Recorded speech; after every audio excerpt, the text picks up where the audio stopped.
मकर लग्न और मकर राशि वाले जातकों के लिए राहु केतु का गोचरीय प्रभाव कैसा फल देगा।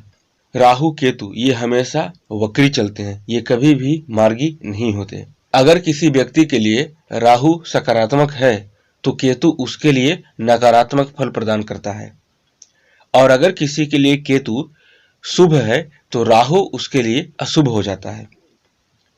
बहुत कम ही या यूं कहें कि न के बराबर ऐसी कुंडली देखने को मिलती है जहां पर राहु और केतु दोनों शुभ फल प्रदायक हों। राहु और केतु का अपना कोई स्वरूप नहीं होता, अपना कोई अस्तित्व नहीं होता। ये जिस ग्रह की राशि, जिस ग्रह की दृष्टि, जिस ग्रह की युति, जिस ग्रह के नक्षत्र में बैठते हैं, ठीक उसी प्रकार ये अपना फल प्रदान करते हैं। राहु केतु का ट्रांजिट 18 माह पूरे 1.5 वर्षों का होता है। अगर मकर लग्न और मकर राशि वाले जातकों पर देखें तो फिलहाल ये जानिए कि मकर राशि पर चल रही है शनि की 7.5 का मध्यम चरण, लेकिन 7.5 जो है वो केवल राशि पर ही होती है, लग्न पर नहीं होती है। फलादेश जो यहाँ पर मेरा है वो मकर लग्न और मकर राशि दोनों पर है, किंतु जो शनि की 7.5 का जो मध्यम चरण है वो केवल मकर राशि वालों पर लागू होगा, मकर लग्न वालों पर कतई लागू नहीं होगा, क्योंकि कभी भी ढैया या 7.5 लग्न पर नहीं होती, वो केवल राशि पर ही होती है। मकर राशि और मकर लग्न वालों के लिए राहु देव होंगे चतुर्थ भाव में और केतु देव होंगे 10वें भाव में, क्योंकि अब तक ये वृष राशि में थे राहु 5वें भाव में, और तो चूंकि राहु वक्री चलते हैं तो मेष में आ जाएंगे, मिथुन में तो जाएंगे नहीं। वैसे ही केतु वृश्चिक में 11 भाव में चल रहे थे तो वो 10वें में आ जाएंगे, क्योंकि वो 12 में तो जाएंगे नहीं। तो राहु इनकी कुंडली के चतुर्थ भाव में रहेगा, शत्रु राशि में। घर में कलह का वातावरण, मित्रों से धोखा, आपको इस समय सावधानी ज्यादा रहना है।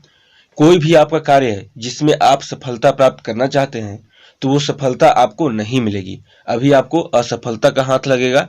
माँ का स्वभाव चिड़चिड़ा, माँ से संबंध खराब होना, प्रॉपर्टी का कोई काम है उसमें बाधा उत्पन्न होना, यदि आप मकान बनाना चाहते हैं तो उसमें बाधा उत्पन्न होना, प्रॉपर्टी खरीदना चाहते हैं तो विवादित प्रॉपर्टी खरीदने का योग बन रहा है जिसके कारण कोर्ट केस की संभावना बन सकती है।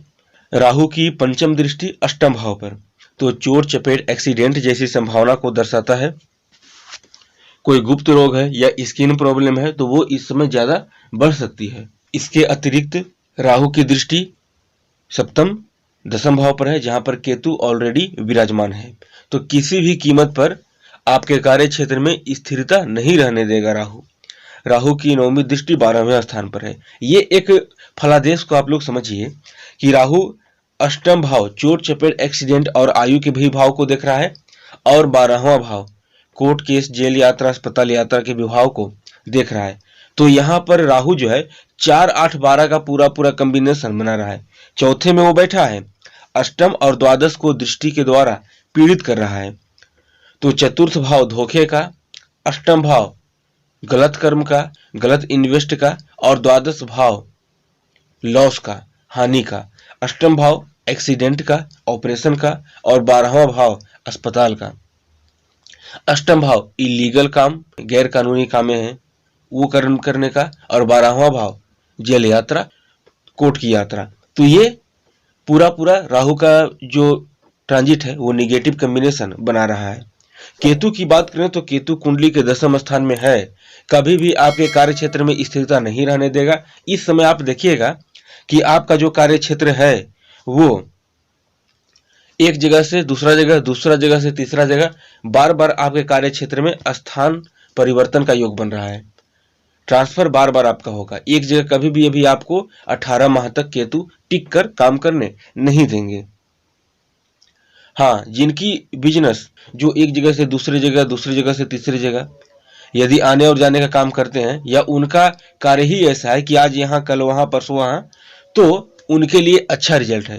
केतु की पंचम दृष्टि धन स्थान पर, तो धन यहाँ पर केतु देगा, लेकिन कब देगा? जब आप शराब और कबाब का सेवन नहीं करेंगे, तब मांस मदिरा का सेवन नहीं करेंगे तो केतु आपको धन प्रदान करेगा। और जहां आप अगर सेवन करते हैं, अपने खान पान पर नियम पालन नहीं करते हैं, तो वो धन आपका नाश हो जाएगा, क्योंकि केतु की 9वीं दृष्टि 6ठे भाव कर्ज स्थान पर भी पड़ रही है। देखिए यहाँ पर कॉम्बिनेशन क्या है, कि केतु आपको धन देगा, लेकिन अगर आप गलत खान पान रखते हैं तो ये कर्ज भी आपको प्रदान कर देगा। केतु की सप्तम दृष्टि चतुर्थ भाव पर है, जहां पर ऑलरेडी राहु विराजमान है, तो राहु ही निगेटिव है, तो केतु की सप्तम दृष्टि यहां पर पॉजिटिव नहीं है। और प्रबल शत्रुहंता योग भी यहां पर केतु की नवमी दृष्टि बना रहा है, क्योंकि छठे भाव को क्रूर या पाप ग्रह देखेगा तो अच्छा रिजल्ट देगा। यदि आपकी कुंडली में चल रही ग्रहों की महादशा या अंतरदशा आपके लिए शुभ है, पॉजिटिव है, तो राहु और केतु के नकारात्मक फल आपको बिल्कुल नहीं मिलेंगे, क्योंकि जन्म कुंडली में क्या लाभ और हानि होगा ये महादशा और अंतरदशानाथ ही तय करती है। ठीक उसी प्रकार अगर महादशा और अंतरदशानाथ आपके लिए निगेटिव है, तो राहु केतु का जो निगेटिव रिजल्ट है, नकारात्मक फल है, वो और ज्यादा बढ़ जाएगा। तो इस बात को भी आपको समझना रहेगा। क्या करना चाहिए? राहु का आप डोनेशन कर सकते हैं, राहु के मंत्रों का जप कर सकते हैं। केतु का डोनेशन मत कीजिएगा, केतु का केवल मंत्रों का जप कर सकते हैं, राहु का मंत्र का जप और डोनेशन दोनों कीजिए।